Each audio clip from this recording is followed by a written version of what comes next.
What do you do when everything you've built dies in your arms? The camera slowly zooms in on the tear-streaked face of a woman riding a donkey in the heat of the desert.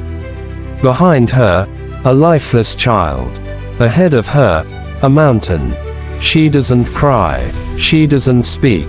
She just rides determined, silent, dangerous. This is not just a story of loss. It is the story of relentless hope, of bold faith, of a woman who would not bury her son until God answered. She was known only as the Shunammite woman. Her name isn't recorded, but her story echoes through the ages. She wasn't poor. She wasn't desperate. She was wealthy, respected, and childless. Every time the prophet Elisha passed through Shunem, she noticed how weary he looked, noticed how no one paid attention. So one day, she and her husband invited him to eat. But then she did something no one else did. Let's build a room for him, she told her husband. A small room, on the wall, a bed, a table, a chair, and a lamp. That way, he'll always have a place here. She built a space for God quietly, without asking for anything. It wasn't manipulation. It wasn't strategy. It was honor. And honor always pulls the attention of heaven. Elisha was so moved. He asked his servant Gehazi, "What can be done for her?" Gehazi replied, "She has no son, and her husband is old." Elisha calls her. She stands in the doorway respectful but guarded. Then the prophet speaks, "By this time next year, you will hold a son." Her reaction, not joy. She begged him not to lie. "No, my lord, please, man of God, do not mislead your servant." Why? Because this was the one prayer she had buried long ago. The one dream she dared not hope for. But the word stood, and in the following year, the impossible happened. A child, a son was born. Hope was resurrected. Years passed. The child grew strong. One day, he went out to the fields with his father. Then suddenly he cried out, my head, my head." The father, confused, told the servant to carry him to his mother. And on her lap, the boy lay, until noon.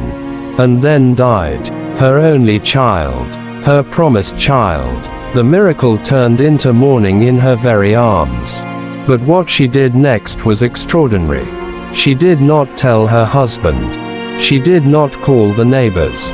She did not cry. She laid the boy on the bed of the prophet, shut the door, and told her servant, "Saddle the donkey. Do not slow down unless I say so." She rode to Mount Carmel. Elisha saw her from afar and sent Gehazi to ask, "Are you well? Is your husband well? Is your child well?" Her answer, "It is well," not a lie, a declaration of faith. When she reached Elisha, she fell at his feet and said, "Did I ask you for a son? Didn't I say, don't raise my hopes?" She wasn't disrespectful, she was desperate. And Elisha understood. Elisha sent Gehazi ahead with his staff, but it didn't work. Then Elisha arrived, walked into the room, and shut the door behind him.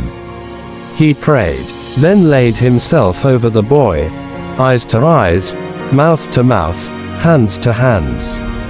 The boy's body grew warm. But he didn't wake. Elisha walked back and forth, then repeated the act. Suddenly, the boy sneezed 7 times, and opened his eyes. He was alive. The prophet called the woman and said, "Take your son." She fell to the floor worshipping. Then she picked up her miracle. Years later, there would be famine. This same woman would lose her land. But God would not forget her.